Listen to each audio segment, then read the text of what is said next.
E aí, pessoal, meu nome é Soraya Santana. Eu estou aqui para a nossa aula de filosofia do projeto Prepara SESI 2022, para os exames de SSA, para os exames nacionais que nós vamos enfrentar aí. E esses obstáculos serão pequenos. Se você acompanha, se você assiste todas as aulas, se você conclui todos os exercícios, tenha certeza, você está mais do que preparado, tá? Então, hoje nós vamos discutir sobre um tema bastante interessante, certo? Esse tema mexe muito com o nosso imaginário, ele nos acompanha no nosso dia a dia e ele envolve os nossos pensamentos e a nossa racionalidade, tá? Então, nós nos questionamos todas as vezes em que nós pensamos quem somos nós, de onde viemos, como vamos sair desse planeta, né? Como as nossas observações elas são vistas por todo mundo, enfim, são vários questionamentos que nós passamos no nosso dia a dia, tá? E o que isso tem a ver com a aula de hoje? Eu digo para você, tudo, né? Quando envolve filosofia no seu contexto educacional, no seu contexto de vida, na sua vivência exterior, tudo se torna mais fácil. Você é um compreendedor do mundo, você age com interpretações diferenciadas e que pode fazer toda e total diferença dentro de um exame, principalmente esses que nós almejamos. SSA, no primeiro ano, né? Na segunda fase, na terceira fase. Então, todos nós queremos o melhor resultado, mas vamos cortar a conversa, né? E partir na direção do que nos interessa. Bom, aí eu pergunto para você, né? E se tua vida, cara, menina, garota, boy, girl, né, fosse um sonho? E aí? Você já parou para imaginar? Se a tua vida fosse um sonho, bom, eu já imaginei várias vezes, porque eu sou uma professora muito filosófica, né? Eu gosto muito de expandir minhas ideias, eu gosto muito de contextualizar, mas eu também gosto de compartilhar, tá? Então, o que é que eu posso trazer quanto a essa configuração, né, do que é e do que é um sonho, né? Por muitas vezes nós nos perguntamos: será que eu estou vivendo uma realidade ou será que eu estou vivendo um sonho? Né? Será que você aceita tudo aquilo que te dizem? Oh, né?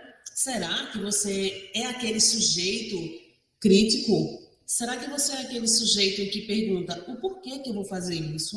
Né? Qual a consequência disso? Quais serão os meus resultados se eu executar determinada função ou determinado objeto? Né? Qual é a sua observação quanto ao campo da interrogação, quanto ao campo do diálogo sistemático, tá?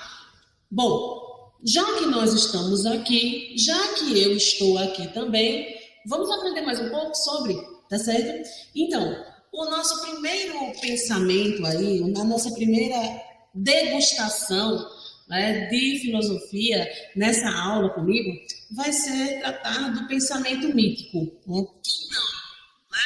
Quem não? O que é real, o que não é real? Quantas e quantas vezes lá no sexto ano, quando você chega, professora, quando é que eu vou conhecer os mitos? Quando é que eu vou conhecer a Grécia? Como é que você vai conhecer a Grécia? Como é que você vai conhecer os mitos se você não terminou nem a história antiga? Né? Então, a filosofia, ela nos traz essa sistemática, né?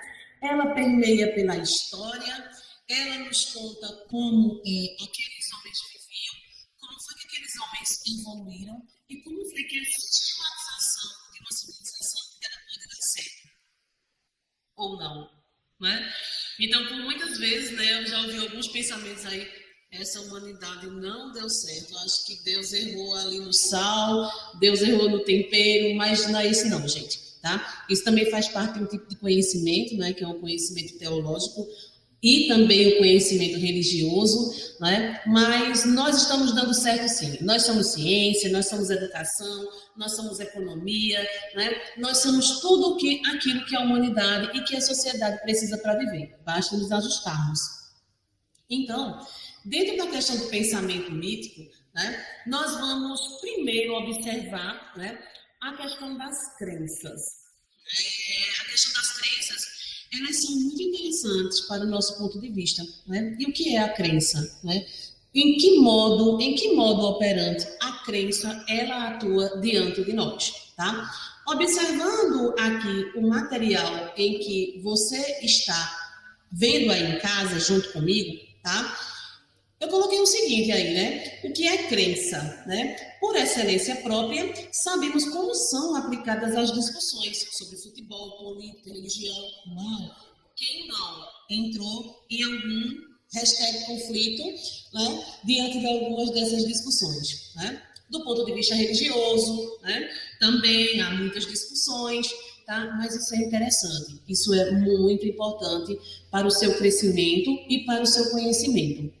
Você precisa discutir, não no sentido conflituoso, mas no sentido dialético, né? Em que aquele diálogo ele traga uma construção para você, tá? Significa reconhecer que a sua fé, por exemplo, quando você trata da religião, não é a única no mundo, tá? E que se nós pudermos, né? Se a humanidade puder sentar e discutir esses fatos, tipo, vamos no princípio da questão da religião, né? Nós teremos uma humanidade aí melhor, né? Nós teremos uma humanidade em que será, de fato, compreendida a questão do entendimento de uns com os outros.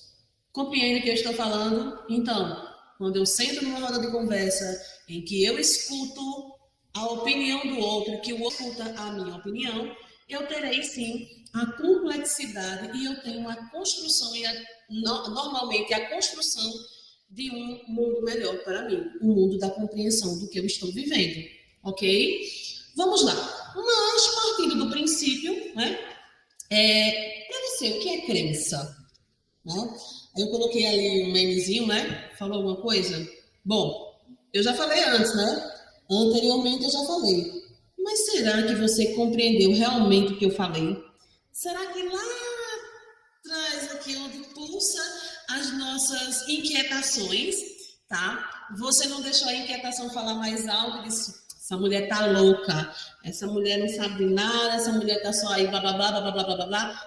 Pelo amor de Deus, não fique só nos 15 minutos de aula. Aproveite ela até o fim. Você não vai se arrepender. E vamos lá. Eu trouxe um gráfico bastante interessante, onde ele está mostrando, de fato, tá, como é construída as nossas crenças. Observa o tamanho, né, a complexidade dos fatos que estão aqui. Ou seja, desses termos utilizados, nós temos crença, conhecimento e verdade. E além desses três tópicos elevados aqui para você compreender, existe ainda as questões, os subtópicos, né? Que ainda são explicados, certo? Então, nós temos crenças, tá? Nós temos verdades desconhecidas, tá? Nós temos crenças verdadeiras e crenças verdadeiras e justificadas. Bom, crença tem um pouco a ver do que eu falo e do que você acredita, né? Ou do que você escuta e do que você acredita, tá? Então, mediante as nossas concepções, a humanidade ela foi construindo as suas crenças, tá? E realmente, tá? Quando você traz essa dúvida, é uma dúvida simples, gente. Você está filosofando, né? O Descartes, ele traz essa dúvida chamada dúvida metódica, tá? Essa dúvida metódica, ela coloca em xeque tudo que você está recebendo. É um método de conhecimento, né? Então, nada do que você percebe tem que ser amplamente aceito, tá? Então, se eu digo, aqui na minha mão existem os 5 dedos, tá, Soraya, existem os 5 dedos. Mas, se eu me concentrar, eu vou ver além dos 5 dedos, tá? Eu vou ter uma expansão do meu conhecimento. Além dos 5 dedos, eu tenho uma mão com 5 dedos, eu tenho uma mão que escreve, eu tenho uma mão que faz, eu tenho uma mão que sinaliza. eu tenho uma mão que coage, eu tenho uma mão que aponta. Entenderam, pessoal? Então, todo o contexto filosófico te traz para vários campos de pensamento, e isso é maravilhoso. Para mim, a filosofia, depois que eu conheci a filosofia, eu fui uma pessoa melhor. Eu fui uma pessoa melhor em toda a amplitude do meu ser. Né? Eu não sou mais somente um ser Faber. Eu sou um ser que age, eu sou um ser que pensa e eu sou um ser que age conforme pensa. Por muitas vezes nós não vamos conseguir, mas nós podemos sistematizar essa nossa ação entre o sentir, o pensar e o agir. Há de haver bastante coerência, né? E é para isso que você mergulha nesse universo da filosofia. Não só na questão de filosofia, mas na questão também de outras disciplinas, né? Para que nós possamos ter um conhecimento em que ele agregue, em que ele funcione como as nossas inteligências múltiplas e, principalmente, pessoas, quando a gente fala da questão da nossa organização mental e emocional. Filosofia tem tudo a ver, tá? Então, eu trago aí a questão das crenças falsas. Gente, é notório isso. É um pouco a gente viver dentro da caverna de Platão. Eu costumo sempre dizer para os meus alunos que a nossa maior caverna em que nós estamos aí coexistindo se chama o aparelho celular, tá? Então, muitas verdades, né, desconhecidas são jogadas ali naquele contexto, naquela vivência em que você tem. Por exemplo, aqui você pode organizar suas ideias, você pode também organizar os seus trabalhos, mas também você pode organizar a sua procrastinação, tá? Então, quando você está mergulhado nessa crença falsa, que o meu celular é tudo que eu tenho, se me tirar o celular, estão me tirando um dedo da mão, tá? Você não estará construindo, né, uma crença verdadeira e justificada, certo? Então, isso é muito importante para o teu contexto como aluno, é importante do teu contexto para como pessoa. Você precisa filtrar, né, essas verdades desconhecidas para construir a sua crença verdadeira, tá? Então, só para finalizar a questão do gráfico aqui, né? Nós temos as crenças falsas, que é aquela enxurrada de informações que chegam a nós a todo momento. Nós temos as verdades desconhecidas. Por que elas são desconhecidas? Porque eu não fui correr atrás, gente. Eu não fui pesquisar. Eu não fui ver se aquilo era verdadeiramente aquilo que se estava falando. Tá? E eu acabo espalhando aquilo de forma em que eu posso prejudicar não só uma vida, mas toda uma sociedade inteira. Tá? Eu tenho as crenças chamadas verdadeiras, que são... Você observa aí que é um pouco mais difícil de se encontrar as crenças verdadeiras. Tá? E as crenças verdadeiras e justificadas, nossa, né? Quem não? Né? Mãe, eu acredito, mãe, que meu pai vai deixar eu ir para o cinema esse final de semana. Só que não, é que a gente não pode, tá? Mas vamos lá, vamos fazer o nosso mundo aqui agora, tá? E pensar que nós vamos ao cinema, tá? Então a sua mãe pergunta, por que você acredita, não é? Ah, mãe, porque eu vou falar uma verdade e eu vou justificar o porquê que eu quero ir ao cinema. Será muito mais fácil, né? Quando você for lá no seu pai, né? Ir até seu pai e pedir, pai, eu posso ir ao cinema?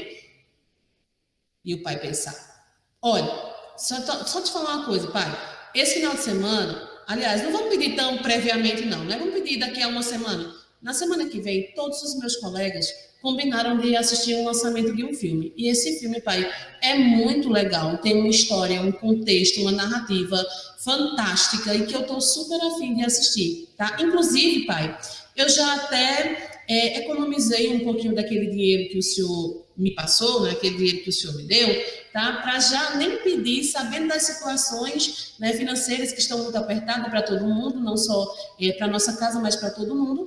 Mas eu já fiz até uma economia para ir para o shopping, né? Para pagar a minha entrada e a minha pipoca. E o pai vai olhar assim, como assim? Né? Então, você trouxe aí uma credibilidade para o seu pai, né? Você trouxe uma justificativa verdadeira e você conseguiu com que seu pai desse credibilidade ao seu pedido, tá? E você vai para o cinema, tá? Oh, que coisa boa, né, gente? Passando adiante, não só de crença vive esse homem, tá? Mas ele vive dos diversos tipos de conhecimento que são elaborados ao longo da nossa vida, tá? Os primeiros tipos de conhecimento demonstrados pela filosofia, né, vêm dos filósofos pré-socráticos, aqueles que acreditavam que toda constituição do mundo, das coisas, eram feitas pelos elementos da natureza, tá? Então, nós temos uma justificativa em que ela era compensatória, né? Uma justificativa em que você analisando, você organizando as suas ideias, você, pô, cara, né? Os caras pensavam em fogo, terra, água, ar, e tudo dava certo, né? Todas as composições filosóficas deles davam certo, né?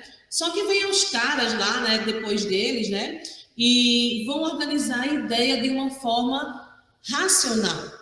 É? Então, essa racionalidade, ela trouxe para o homem um novo contexto de pensar, tá? Então, em que contexto de pensar nós encontramos esse determinado homem, né? Eu tenho a organização, por exemplo, na visão de Sócrates, né? Um dos principais ícones da filosofia, né? O seu direcionamento quanto à questão seria o diálogo e a retórica. Nossa, o diálogo, isso que nós estamos fazendo agora. Bom, eu penso que eu estou conversando com os meus alunos e com os alunos de toda a rede SESI. Isso é muito importante, gente, isso é muito legal, isso é muito, assim, fantástico estar participando disso agora, tá? E sua maior força era a retórica, né? Então, ele acreditava que nada substituía o diálogo e pensem. Ele foi acusado de corromper a juventude, tá? Então, de que forma, né? Por que viam nessa questão de Sócrates a pessoa que corrompia a juventude? Porque trazia a juventude para o discurso, trazia a juventude para o diálogo, para o questionamento, né? Sentar ao redor de uma roda de conversa, né? de um processo ali de diálogo de Sócrates, era muito enriquecedor, né? Quantas pessoas você conhece em que você senta em uma roda de conversa e que você sai cheio, você sai abastecido, você sai com as baterias carregadas, tá? Junte-se a essas pessoas, agregue-se com essas pessoas. Não esteja em discursos, em diálogos que não sejam produtivos para vocês. Isso não é interessante, né, para a construção de vocês. As pessoas precisam estar perto de nós para nos enriquecer espiritualmente, intelectualmente, talvez economicamente, porque quando alguém traz uma boa ideia, não é? E diante disso daí a gente vai construindo a nossa forma de viver, tá certo? E bem interessante, eu achei uma coisa bem interessante na vida de Sócrates, é que a filosofia, tá? Retrata que, por Sócrates, ser educado por uma mulher espantava, né, os homens gregos, porque as mulheres não participavam do processo do conhecimento, não participavam do processo da aprendizagem, e ele, educado por uma mulher, era um homem em que ele conseguia, né, chamar a atenção das pessoas. E isso é muito louco, né, gente? Muito louco, porque é a história da Grécia, né? E se nós fizermos uma ponte contemporânea, né? Poxa, mas o cara é um doutor, né? Foi educado somente pela mãe. Gente, educado por uma mulher. Isso não substitui a questão da importância, né, dos gêneros no processo de educação. Homens e mulheres, eles são importantes em todos os momentos, mas vejam só que desde a Grécia já existia, né, essa visão, dessa distinção da questão do gênero, do masculino e do feminino. E que a gente mudou muito pouca coisa, né? Se nós formos mesmo na raiz do problema, a gente mudou muito pouca coisa, tá certo? Então, os primeiros conhecimentos elaborados, né, nós temos a questão da mitologia, nós temos o senso comum, nós temos a religião, a filosofia e a ciência. Todos esses tipos de conhecimento nós vamos verificar na aula ainda hoje, tá? Então, quando eu observo a questão das correntes filosóficas do conhecimento, então, eu tenho lá, voltando um pouquinho, os tipos de conhecimento. Eu tenho mitológico, eu tenho senso comum, eu tenho religião, eu tenho filosofia e eu tenho a ciência, tá? Logo após, eu tenho as correntes filosóficas da teoria do conhecimento. Correntes filosóficas da teoria do conhecimento. Então, eu tenho o conhecimento elaborado por Platão e Hegel, né, que está apenas na inteligência. Por quê? Né? Platão, ele tem a seguinte vertente, né, a seguinte linha de pensamento. Declara que a opinião verdadeira, sem explicação racional, não é conhecimento. Ou seja, você tem uma opinião, tá? Se você não tiver uma explicação racional, ela não é considerada para Platão como conhecimento, tá? E isso vai reverberando, né, dentro da questão da filosofia, tá? E isso vai perpetuando, vai sistematizando outros tipos de pensamento dentro da filosofia. Isso não quer dizer que, veja, ele diz o seguinte, que para essa crença no mito, para essa crença das verdades absolutas, elas sejam verdadeiras, você precisa comprovar. Tem que ter um sentido de justificativa e tem que ter uma explicação racional para aquilo que você está falando. Então, quando nós queremos a explicação racional, nós nos encaminhamos aqui para as teorias do conhecimento. Então eu tenho o idealismo de Platão e Hegel, tá? Eu tenho o materialismo, né, de Marx, está apenas na matéria, ou seja, para Marx tudo tem que ser concreto, não é? Tem que existir os polos de concretização, tá?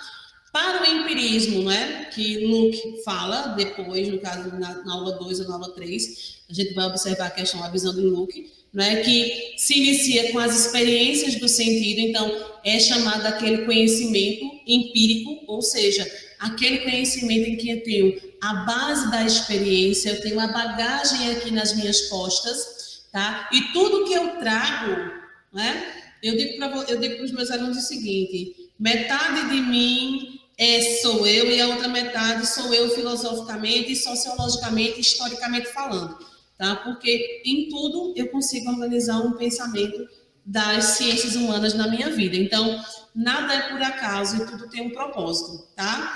E o realismo, né, de Aristóteles e Tomás de Aquino, que está no intelecto da matéria. Então, se não houvesse uma possibilidade intelectual de eu estar dando essa aula aqui hoje, certamente eu não estaria, né? Certamente a gente não estava trocando essa ideia hoje, ok? E quais são, Soraya, as possibilidades de conhecimento que eu posso ter na minha vida, tá? Primeiro que você, quanto a um sentido mais caixinha, né? Mais crença limitante, que nós observamos bem na Idade Média, eu vejo a questão do dogmatismo, tá? Então, o que diz o dogmatismo, né? Tudo pode ser conhecido pela verdade única, no caso, seja orientado pela razão ou pela revelação, ou seja, verdade única que na época da Idade Média era considerada pela Igreja, tá? Então ainda existem muitas pessoas que carregam a questão dos dogmas, né? Não, eu penso assim porque a minha indicação doutrinária pensa assim. Então não se abre para novos conceitos, não se abrem para novas teorias e nem escuta e nem respeita opinião ou conhecimento de outrem, ok? Nem escuta, nem respeita e nem acompanha o pensamento de outrem. Ou seja, será que todo mundo, né? Será que ninguém tem nada a me ensinar? Gente, todo mundo tem alguém para ensinar. Eu tenho ceticismo, né? Nada pode ser conhecido completamente, nem pela razão ou por outra forma. Sempre haverá mais do que podemos entender em qualquer momento da existência. É o caso da mão e dos 5 dedos. Eu não acredito, Soraya, que essa mão e 5 dedos seja apenas um elemento que você vê. Não acredito. Sempre existe mais. Existe até uma frase que nós falamos no nosso dia a dia comum que diz assim: entre o céu e a terra existem coisas que não vão no entender da nossa vã filosofia. Ou seja, entre o céu e a terra existem coisas que nós desconhecemos. E isso também é um atributo da filosofia, né? O mistério, a admiração, a paixão. E criticismo, ainda temos o racionalismo, mas o criticismo admite que podemos alcançar algumas verdades e outras nunca. É uma conciliação entre dogmatismo e ceticismo, né? Casa bem com a questão da verdade, ou da verdade não, da questão do que existe entre o céu e a terra, né? Nossa, né? Entre o céu e a terra existem coisas que nós nunca vamos compreender.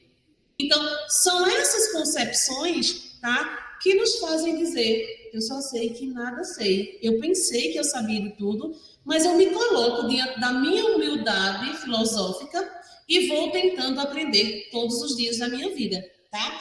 E o racionalismo, né, para Descartes e Kant, que está na razão pura. Então, você observa que o Descartes, ele vem em casamento com outros filósofos, né? Então, por quê? Porque a base que ele trabalha, né, vai apoiar outros pensamentos filosóficos, e isso é bastante importante. Outra coisa interessante que a gente observa muito, é muito comum no pensamento dito filosófico, na vida das pessoas, tá?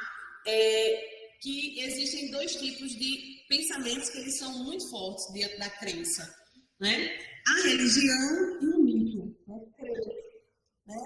Crer e o mito, né? A questão, o crente, quem nunca, né? O crente é aquele que crê, por exemplo, em Deus, na imortalidade, na revelação divina e assim por diante, gente. Então, se você crê em algo, tá? Se você crê em algo, você é crente.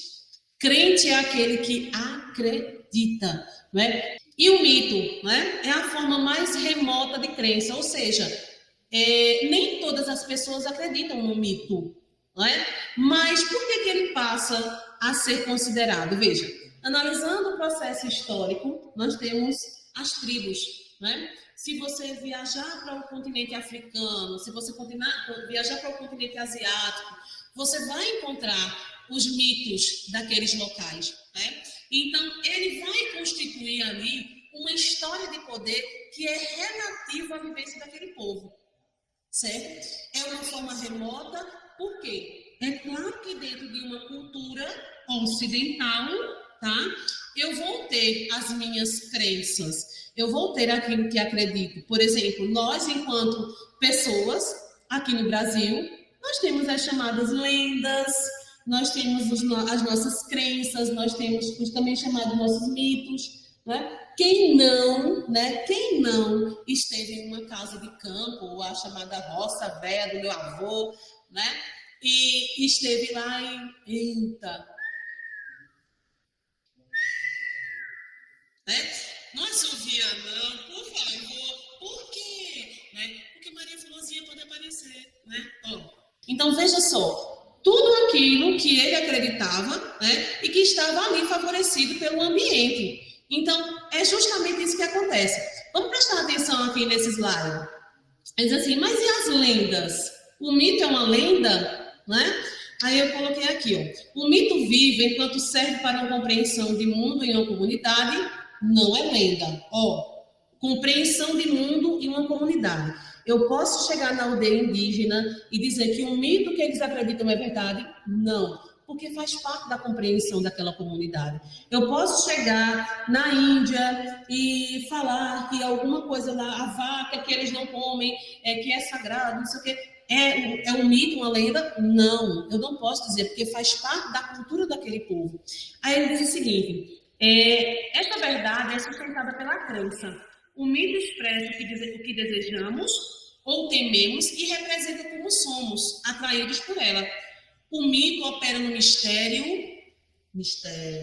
né? Enigmas de todas as forças sobrenaturais que atuam sobre ele. Quem não observou lá na história do 6º ano, ou no 1º ano também, né, que nós observamos o período romano, né, a história aí de Rômulo e Remo, né?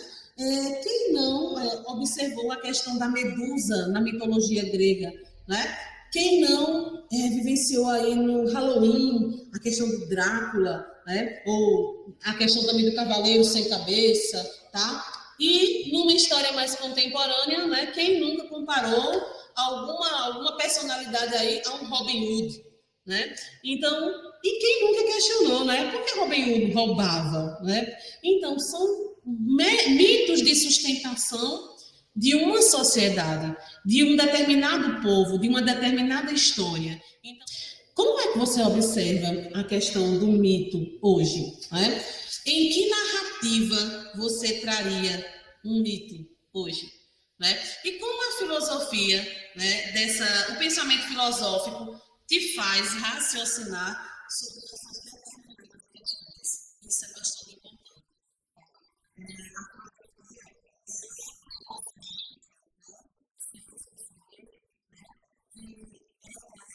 Ciência do raciocínio, do pensar, né, de refletir sobre as nossas ações. Tá? E como nós traríamos a questão do mito hoje? Né? Como é que nós trataríamos da questão do mito? Tá? Hoje em dia, nós temos uma questão do mito que ele produz a questão das nossas transformações estruturais, as transformações do nosso comportamento, tá? As transformações elaboradas dos nossos sonhos e realidades. Eles podem ser galgados de forma paulatina, ou eles podem também serem galgados de forma veloz, tá? Mas eu gostaria de saber, de refletir com vocês sobre a questão do mito hoje. Como é que nós estamos construindo? E nós construímos, viu, gente? Tá? Eu ouço muito falar, né, dessa palavrinha. Essa palavrinha foi muito conseguida nas nossas bocas, seja ela de maneira positiva ou seja ela de maneira negativa, mas ela foi muito questionada e ela foi muito elaborada pelo nosso falar, mito, né? Então, nós temos que parar e pensar e refletir sobre a ideia do mito, tá? Então, eu coloquei aqui, ó, o mito hoje, né? Trouxe uma referência positivista, tá? De Augusto Comte, né? Quem viu aí sociologia, né? Pai da sociologia, considerado pai da sociologia, mesmo que antes outros já antecederam o pensamento da sociedade, como Adam Smith, né? Pai da economia, enfim, tá? O que nós podemos observar? Tá? E outra, viu, pessoal? Veja como filosofia é importante. Esta semana eu assisti um reality, né, em que uma das provas caíram lá 2 questões de filosofia. Eu fiquei muito, muito empolgada, porque, poxa, que coisa boa, né? Trazendo a informação, trazendo o conhecimento para as pessoas, para aquelas pessoas que nem têm acesso à aula de filosofia. É tão triste isso, não é? Quando nós temos a defasagem no ensino da filosofia, nós temos também a defasagem do pensamento humano, da condição humana. Isso é muito perigoso, tá? Então, vamos lá. O Augusto Comte, ele conta o seguinte sobre o mito, que ele pertence a um passado remoto, típico do estado teológico, ou seja, ô Soraya, o que isso quer dizer? Bom, deixa eu te falar o que isso quer dizer, tá? No estado teológico, nós sabemos que temos os 3 estágios, né? O teológico, o metafísico e o positivista, tá? Então, no estado teológico, eu vou ter aquele imaginário poético, né? Eu vou ter aquele deslumbre do encantamento, tá? Então, bom, se você tem um irmão em casa, por favor, quando ele perguntar o porquê, responde. Não frustra o filósofo que tem dentro do seu irmão. Eu sei que tem aquela idade, por quê, mas Responde, tá? Seja carinhoso, construa esse pequeno filósofo dentro do seu irmão. Por quê? Ele está dentro de um estado teológico. Vocês sabem que é aquela fase humana em que nós acreditamos na fada do dente, no Papai Noel, né? No boto cor-de-rosa, enfim, né?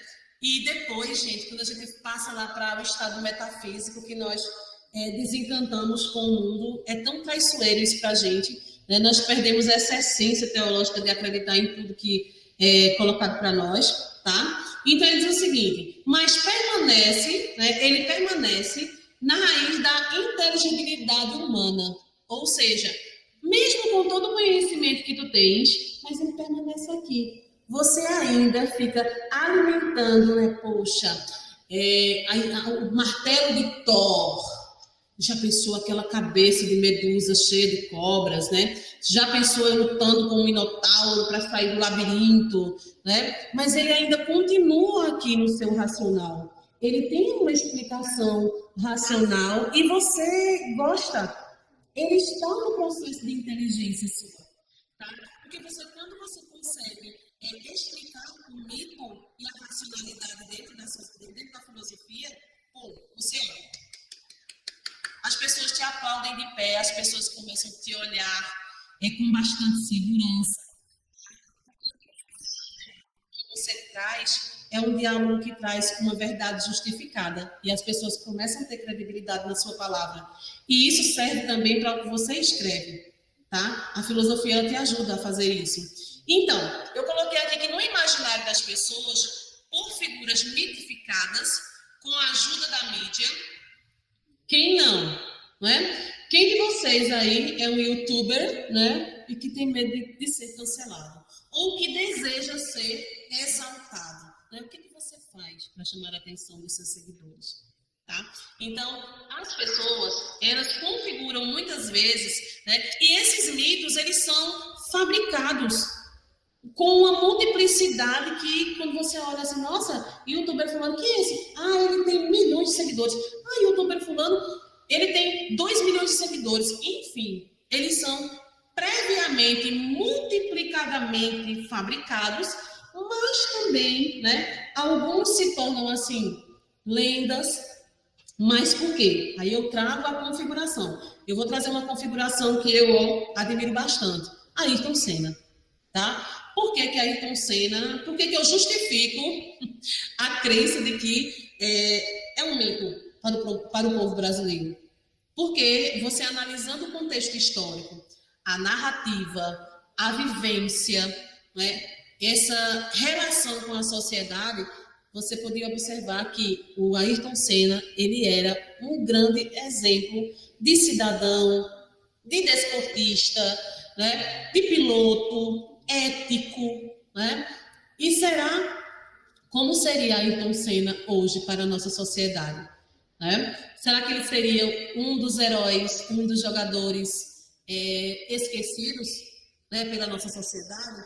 Tá? Então, ao mesmo tempo que nós fabricamos os nossos mitos, tá? Nós os derrubamos com a política do cancelamento. Então, vamos ver aqui o que aconteceu ali com essa figura, né, que até antes do reality BBB 21, né, tinha sua carreira consolidada, tinha o seu patamar, tinha o seu status de que tombei, né, tombou, enfim, vamos dar uma observada, entre outros, né, o medo exagerado que as pessoas têm, poxa, e se eu for cancelado, tá? Então vamos ver como foi esse processo para a Carol Conká. O estilo de jogo que você escolheu aí dentro é parecido com o que você sempre levou aqui fora, até, de combate, sempre, porque foi o único jeito que te ensinaram, é o único que você sabe. Round 1, batendo, falo com você. Round 2, vou mandar se fuder. Round 2, joga, joga, vai dormir então. Finaliza quando vai no chão, vai no chão. Mas aí não é só o que vale. E ao mesmo tempo que você feriu, você acaba se ferindo. E aí chega uma hora que você tem que ir embora. E você poderia até mudar seu estilo, você teve chances. de mudar seu estilo de jogo. Faz doida. Aqui não, velho. Aqui não é tiquitinha. Não faz a doida. Eu não sou de novela. Nem eu. Faz uma questão pra mim. Aqui eu não Fica sou de quieta. novela. Então mostra Não sou de novela. Quem acredita em mim vai ficar do lado dessa vagabunda. Eu fechei um negócio só eu e ela pra ela abrir pros outros e ficar se fazendo de vítima. Mas aí também não é você, né? Porque quando você entra pra tombar. Eu não quero que você fale enquanto eu estou na mesa comendo. Obrigada, me respeita, valeu. Não quero, não tô afim. Tá falando comigo? Eu tô falando com você. Tá bom? Obrigada. Isso. Calma aí, quando você terminar, você me avisa. Isso, melhor. Porque você não sabe calar a boca, é melhor você sair mesmo. Vai aprender na marra, na tortura. Já que a gente tá vivendo uma tortura, eu vou torturar também. Está sendo permitido torturar psicologicamente os participantes, eu vou torturar ele também. Eu não sei como reagir, estão esperando uma reação de mim. Respire. Cancelado, não sou uma canceladora. Eu fui cancelado. Você não olha pra mim, cara. Você não olha pra mim. Vira essa bosta dessa cara pra lá. Eu já fui... Isso. Respeita a mamacita. Porque aqui fora você tem controle sobre as suas escolhas, sobre as pessoas que te cercam, sobre os conselhos que você escuta. E você acaba se cercando das pessoas só que reforçam as coisas que você quer. Você realiza as experiências que você quer, do jeito que você quer. Aí dentro, não. Quem sai hoje é a Carol. Mas será que é essa a realidade, a real compreensão do mito é organizado pela mídia? Isso é um ponto de reflexão, tá? Então, cuidado com os mitos que nós, sociedade, né, eu me coloco dentro do processo também, cuidado com os mitos que nós estamos construindo em todo o tempo da nossa vida, tá? Então, eu coloquei aqui 2 mitos, né, 2 exemplos de mitos, um positivo e um negativo, porque existe também essa concepção, tá? Então, observando um mito positivo, a lei de Diana, né, em que hoje, né, depois de todas os questionamentos, o porquê que aquilo aconteceu, uma mulher exemplar também, né? Depois vocês analisem a história, tá? E o Hitler, né? O Hitler como um exemplo positivo.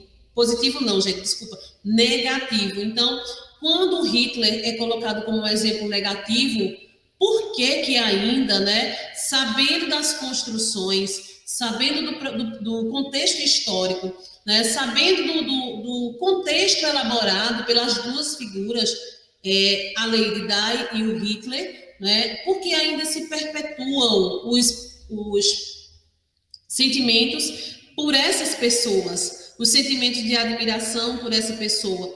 A Lady Di, a gente tem uma compreensão, né, que o mundo precisaria ser mais Lady Di, mais empático, com um olhar para o futuro, com um olhar para as crianças, que era uma tarefa humanitária dela. Ela sempre estava, ela não era uma realeza comum, né? Ela era uma realeza em que estava em diversos campos de atuação. E o Hitler vem aí com a demonstração do seu autoritarismo, né? Do seu autoritarismo mitológico, né? Que é o mito. Então, organiza melhor as nossas ideias, pensar dessa forma, tá? E eu coloquei também outra configuração de mito, né? Para que nós tenhamos uma parceria, gente, um discernimento, tá? Porque, veja só, eu coloquei aqui, devemos salientar, entretanto, que não sendo teórica, a verdade do mito não obedece lógica e nem da verdade empírica, nem da verdade científica e nem, no caso, é intuída. Ou seja, ele diz o seguinte, que não necessariamente nós vamos ter a compreensão, né? Então, às vezes vocês perguntam assim, mas por que, professora, fulano é colocado como um mito, mas fulano fazia isso, aquilo outro, tipo Robin Hood, né? Roubava dos pobres, roubava dos ricos para dar para os pobres, mas vivia assim, tá? Então, não existe explicação, porque aquele mito, ele atende à demanda daquele grupo em que é a sociedade dele, tá? Então, ele diz o seguinte, é verdade intuída, que não necessita de provas para ser aceita. O mito nasce do desejo de dominação do mundo para afugentar o medo e a insegurança. Então, por muitas vezes, nós construímos esses mitos que são ditos pela sociedade como aqueles que fizeram isso, aqueles que fizeram aquilo, aquele que segue determinada linha política, mas foi como se fosse um alimento, como se fosse um clamor da sociedade, da comunidade que eles viviam, tá? Então, o Che, né, vem aí com essa perspectiva da questão de mito, tá? Compreendendo esse assunto, né, mais profundamente, a filosofia é um modo de pensar, é uma postura diante do mundo. A filosofia não é um conjunto de conhecimentos prontos, um sistema acabado, fechado em si mesmo. Então, quando eu sento para falar com vocês sobre um tema, eu estou filosofando, tá? Então, não existe conceito fechado para a filosofia. Ela é, antes de mais nada, uma prática de vida que procura pensar os acontecimentos além da sua pura aparência. Assim, ela pode se voltar para qualquer objeto. E vocês sabiam que os mitos eles têm função na nossa sociedade, né? Além de acomodar e tranquilizar o homem em face do mundo assustador, dando-lhe confiança de que, através de suas ações mágicas, o que acontece no mundo natural depende em parte dos atos humanos. O mito também fixa modelos exemplares de todas as funções das atividades humanas. Ou seja, né, os mitos também compactuam do que nós fazemos. Ou seja, quando eu digo assovia, não, que a Maria Fulozinha vem, qual é a ação humana? Assoviar. E qual é a crença? A Maria Fulozinha dela encontrar o meu assovio e aparecer. Tá certo? Então, o mito vai depender muito da credibilidade do que eu, como homem, eu vou acreditar, de como eu vou agir diante do contexto que estou vivendo, certo? Coloquei aqui uma breve explicação, só sei que nada sei. Então, Sócrates, vai estudar, cara. Ou seja, se até aqui você não entendeu nada de filosofia, vamos estudar mais um pouco. Rever a aula, tá? E observa a seguinte questão, tá? A filosofia ela é importante, tá? Não pense que a filosofia é facinho, porque não é. Ela tem 3 características bastante interessantes. Ela é radical, rigorosa e de conjunto, ou seja, radical quando ela vai na raiz do problema, tá? Rigorosa quando ela não aceita qualquer explicação e de conjunto porque ela vai trabalhar com a compreensão daqueles que estão se debruçando sobre ela, tá? Para nos livrarmos de estarmos sempre engessados sobre a questão do ceticismo e do dogmatismo. Finalizando aí, eu trouxe uma frase de Cícero, um importante filósofo grego, tá? E ele diz o seguinte: a filosofia é o melhor remédio para a mente. Pensa, reflete. A filosofia ela pode encontrar diversos campos da tua área. Ela pode encontrar a matemática, quando você está lá resolvendo o cubo mágico. Ela pode te encontrar na história, né, quando você vai analisar, sistematizar, questionar o porquê tudo aquilo acontece. Ela vai te encontrar no final de semana, quando ao invés de fazer qualquer coisa fútil, você vai meditar, você vai questionar, você vai também fazer uma viagem de autoconhecimento e tentar ser uma pessoa melhor, tá? Então, aqui eu deixo os meus agradecimentos, gratidão a toda a equipe, gratidão à confiança depositada em mim, pela unidade em que eu trabalho, tá? E gratidão a você que parou para me escutar somente um pouquinho. Então, para provar mesmo aí que você assistiu às nossas aulas, tá? Vamos lá resolver o exercício no Google Forms. Eles lá estão esperando por você. E tenha um ótimo resultado. E não esqueça, filosofar é um ato também revolucionário. Então, fica na paz, muito obrigado e eu me despeço por aqui. Soraya Santana, Ciências Humanas, objeto de estudo aí, a filosofia.